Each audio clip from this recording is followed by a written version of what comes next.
I arrived at Blackwood Manor by carriage on a cold, moonless evening. Night seemed to devour every lamplit window, and the estate's grand facade loomed like an enormous shadow against the starless sky.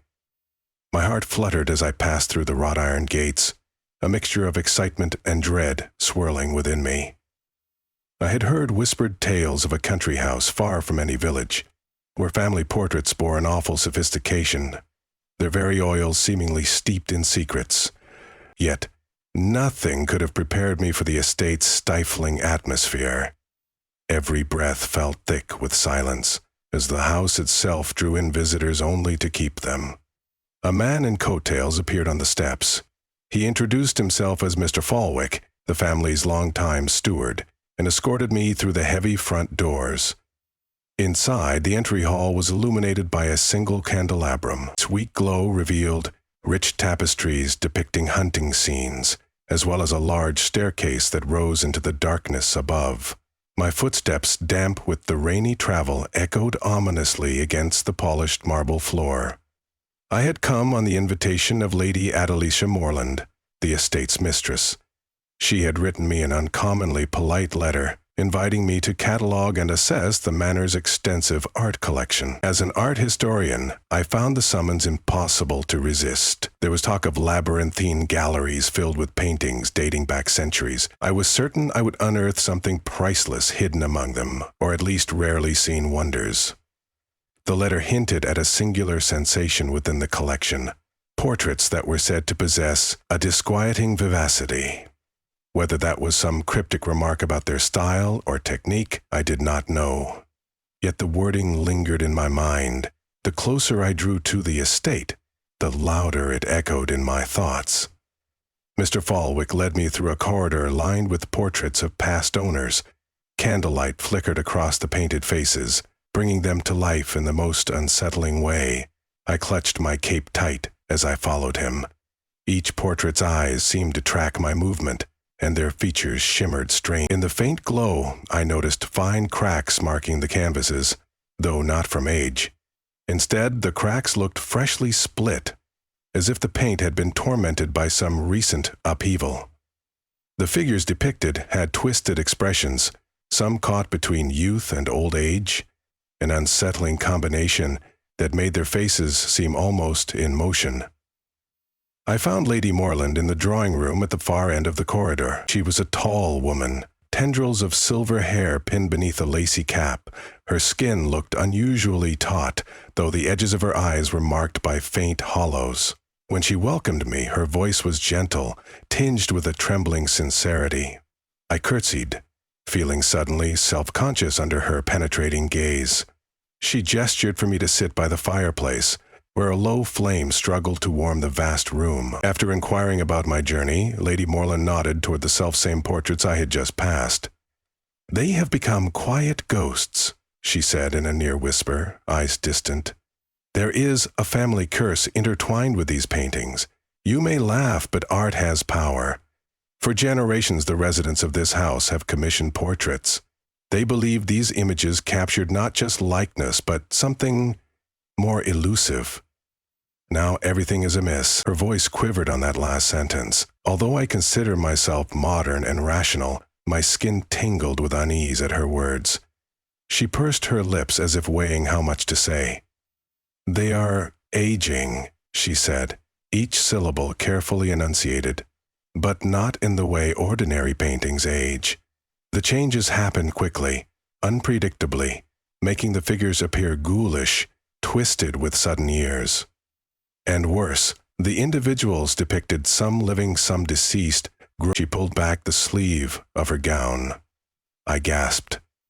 Lady Morland's arm was marked with a deep bruise, but there was something else.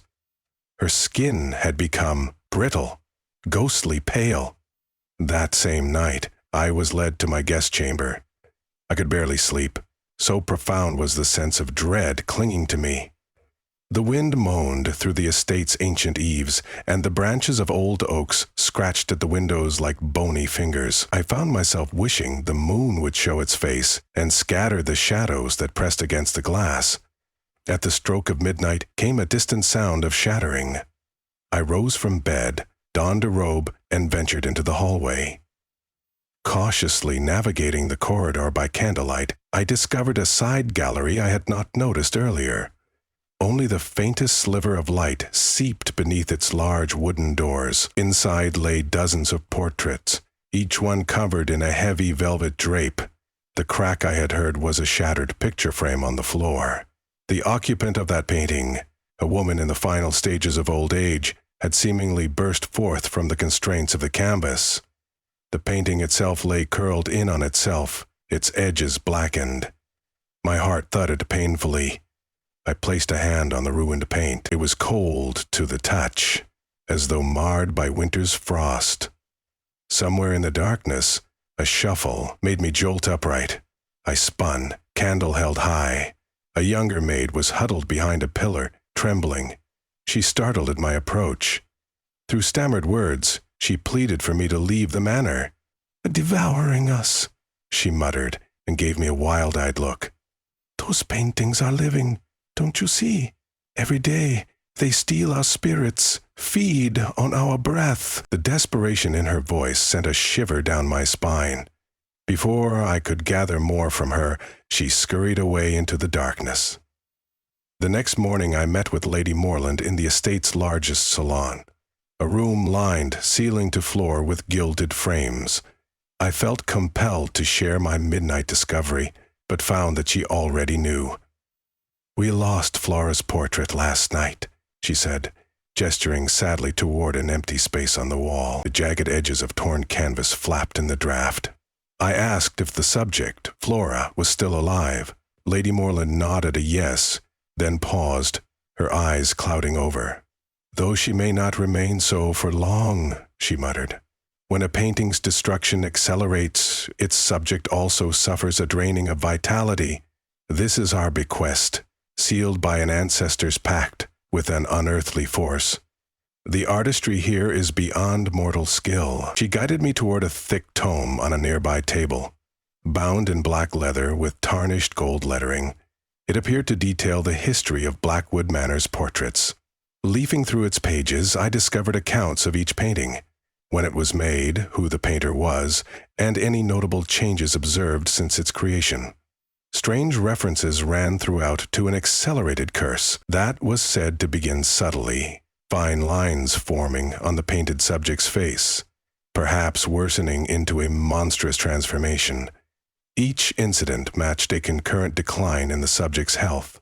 In some cases, the person had perished suddenly, the portrait left in a grotesque state of hyper-aged ruin. My stomach churned as I read about the earliest victims, their final days haunted by an unworldly exhaustion. The scale of the torment was staggering, but Lady Morland insisted that for those living in the house, it had become a terrible routine. No one dared remove the portraits entirely, fearing retaliation from whatever dark magic governed them. "The family tried to destroy them once," she explained, her voice trembling. "But it only quickened the curse, devouring nearly everyone in the household. We realized that the best we could do was perform small restorations, slow the rot a little." Her throat constricted upon those last words, and she glanced away, perhaps embarrassed or desperate. "I was hoping," she said, turning to me with anguished eyes, "that your art expertise could provide a new perspective. A cure, perhaps, or at least a reprieve." Though terrified, I resolved to investigate further. The next days were spent examining the paintings, taking meticulous notes on the smallest details of crocolor, brushstrokes, and pigments used. Indeed, I noticed the paint contained some unusual mineral flecks that reacted to light in faint, uncanny ways. Even under the scrutiny of a magnifying lens, the brushwork seemed layered in a manner I had never seen. It reminded me of ancient alchemical manuscripts, as though the painter had conjured illusions or incantations through artistry. Some fragments in the ledger mention a particular portrait painted centuries ago by a reclusive artist named Raphael Wynne, a rumored alchemist whose knowledge of forbidden craft was whispered about in arcane circles. If the ledger was correct, Wynne was the one who introduced the first curse paints to the house. Days bled into nights. and with each passing hour I witnessed the portraits changing in subtle ways. Lips parted where they should be closed, eyes shifted or drooped, hairlines receded. Occasionally, the metamorphosis was grotesquely swift. A face might take on a gaunt hideousness overnight, as though decades had been inflicted upon it. Each morning Lady Morland looked paler. She clung to a silver locket around her neck, inside which was a miniature portrait done in the same vexed style. I felt certain her life force was slipping away. One evening I determined to find the origin painting, the first portrait rumored to set the curse into motion. Hints in the ledger indicated it might be hidden in an abandoned wing of the manor, sealed off long ago to contain a catastrophic outbreak of the curse in a previous century. Sending an urgent message to Lady Morland that my search might prove critical, I set out alone with a lantern. Cobwebs clung to my hands, and each footstep kicked up dust that lingered in the stale air. The gloom oppressed the corridors, as if the very walls braced themselves against revelation. At last, at the end of a neglected passage, I found a locked door. Its handle was flanked by carvings of ravens and serpents, unusual motifs for an estate known for benign family crests. I tried the handle in vain, locked tight. I was about to abandon my efforts when the flicker of my lantern revealed strange markings on the doorframe. They looked akin to alchemical symbols. Recalling some obscure lore, I pressed my hand against them, and to my shock, the door gave way with a quiet click. It creaked open onto pitch blackness within. Inside was a small chamber. My lantern's glow revealed an easel draped in canvas. The air here was stale, smelling of old oil paint, turpentine, and something bitterly metallic. Along the walls hung other canvases, each one rolled up or half finished. My eyes fixed on the central painting. The figure was a man of indeterminate age, clad in a black cloak. His countenance was severe, with the suggestion of a smirk twisting his lips.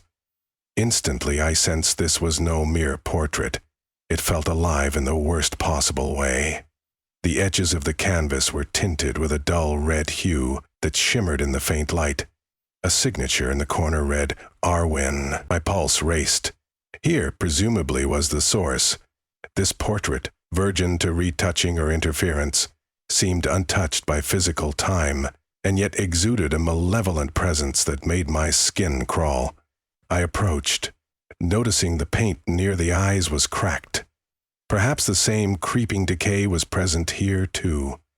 I pulled out a small bottle of modern fixative from my coat, wanting to see if it reacted to the curse. As I carefully spritzed a corner, the paint fizzled and hissed in response, like acid meeting flesh. The figure's painted eyes flared with color. I stumbled back in horror. Then I watched the impossible. The painting rippled, as if stirred by a breeze, and the man turned his gaze directly upon me. His lips parted. My lantern shook so badly, I almost dropped it. My breath faltered, unable to flee or to move. I heard a voice, not with my ears but in my mind, a voice that hissed, "I have found another vessel."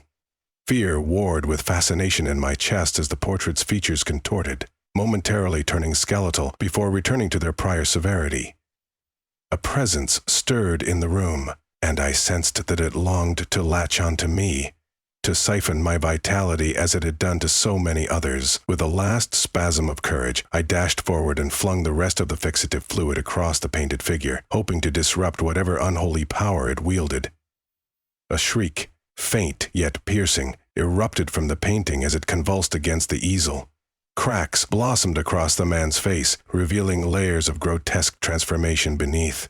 Fearing that this might unleash the curse entirely, or perhaps break it, I stood transfixed. Then silence fell, heavy and foreboding.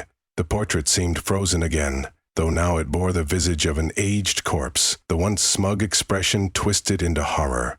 My heart pounded as I realized I had done something irreversible. Either I had irrevocably angered the dark force behind these paintings, or I had struck a serious blow to it. I staggered from the chamber and made my way back to the inhabited parts of the manor to find Lady Morland. Night had deepened, and the corridors felt saturated with dread. Doors banged open and shut in distant rooms, and I feared each turn might reveal a painted face snarling from the walls.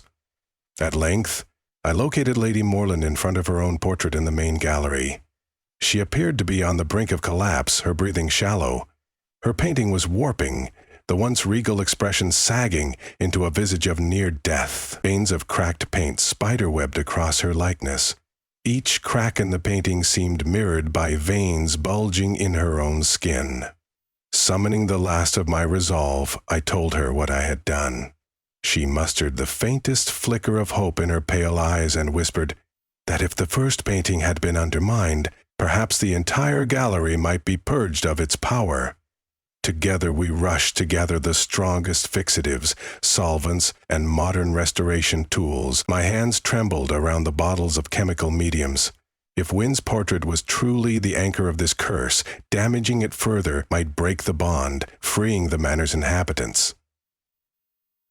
We began with Lady Morland's portrait. Carefully, I applied a solution to the cracked areas. The reaction was immediate. The paint fizzled, black lines branching outward through the canvas. Lady Morland let out a strangled cry, collapsing to the floor. Terrified, I started to pull away, but she gripped my arm fiercely. "Finish," she rasped. "Don't leave me to this." Gritting my teeth, I forced myself to continue. More cracks serpentined across the painted face, accompanied by guttural snarls, as though a living creature were pinned inside. In a final, horrifying moment, the paint peeled away entirely, leaving behind a blank patch. Lady Morland slumped into unconsciousness and knelt at her side, feeling for a pulse. It was faint, but present. One by one we turned to the other portraits. Mr. Falwick helped, though I saw the terror in his eyes. The paintings writhed under the chemical onslaught, each one letting out an almost inaudible hiss. The mansion's lights flickered, as if uncertain whether to help or hinder the deed. At times, eyes in one portrait rolled upwards, in macabre anguish. In another, hands lifted as if to claw their way out. I struggled to maintain focus, reminding myself these were illusions spawned by the curse. The deeper we cut into the curse, the stronger its backlash seemed to get. A cold wind howled through the corridors, cresting in thunderous booms that shook the walls. When at last we returned to Wynn's painting, I realized how badly we all shook. Our bodies were nearly as withered as the cursed images. The painting's occupant remained twisted in that final shriek, cracks splaying across the canvas.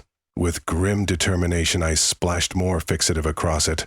An immense wave of pressure rent the air, and the painting began to disintegrate, bits of pigment swirling in a vortex.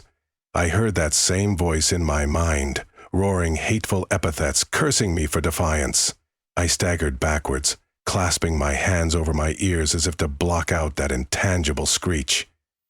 The wind rose to a tempest, raining debris throughout the chamber. Then, in a breathtaking instant of calm, the painting tore itself in two from top to bottom, the remains sizzling into ash that scattered across the floor.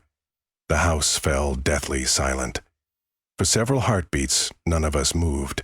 Then, Mr. Falwick spoke in a voice hushed with awe.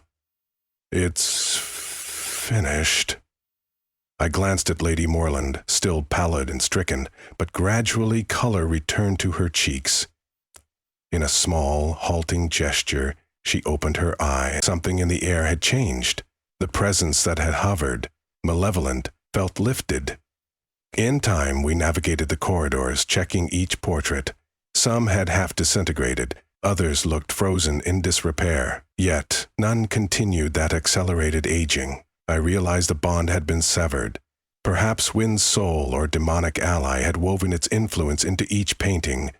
With the destruction of its source, they were free from the vicious cycle. Days later, an unearthly quiet hung over the estate. Fearing a resurgence of the curse, we decided the only safe course was to bury the remnants of Wynn's art, along with the twisted sketches and half-finished canvases, in that hidden chamber. We lugged them outside under gray skies and dug a deep pit beyond the gardens. Flames consumed the cursed scraps. Thick black smoke billowed, carrying with it centuries of torment. I could not tell if the sizzle-like screams were real or conjured by my anxieties. Lady Morland oversaw the procedure, though still guarded. She confessed that she felt a weight lifted, as if the estate's ancestors long trapped in those canvases might finally rest. Yet a flicker of guilt remained in her eyes for the many who had perished before we arrived at the solution.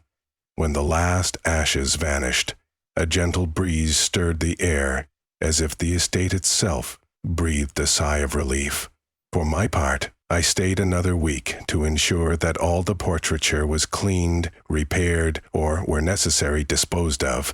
It felt both dreadful and oddly comforting to handle the once cruel images now rendered inert. The difference was palpable. No longer did the paintings glare with hungry eyes. They simply became paint and canvas, objects of art stripped of the hideous enchantment.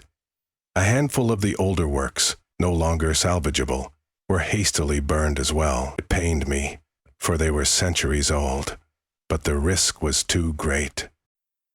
During a final walk through the estate, I felt how different it was from my first impression. The corridors did not loom so ominously. The hush was not threatening but peaceful, the kind found in a house that is simply asleep. I came upon Lady Morland in the once terrifying gallery. She was quietly examining the remains of her own portrait, now just cracked paint on fabric with no sense of life. When she met my gaze, she managed a shadow of a smile. "Thank you," she said, her voice unsteady. "You have done more than restore artwork. You've restored life to this place." On the day of my departure, the sun shone bright and comforting, as if it too had waited for the house's curse to abate. Mr. Falwick escorted me down the steps, expressing heartfelt thanks. We parted with genuine warmth, though I couldn't help feeling the lingering gloom of so many tragedies that had occurred within those walls. As I stepped into the waiting carriage, I cast a final glance back at Blackwood Manor. Perhaps time, real time, not that frantic aging forced by wind's twisted craft, would mend the scars. In the months that followed, I found myself plagued by dreams of the painting that spoke to me, its lips shifting in silent curses, yet each time I awoke, relief washed over me.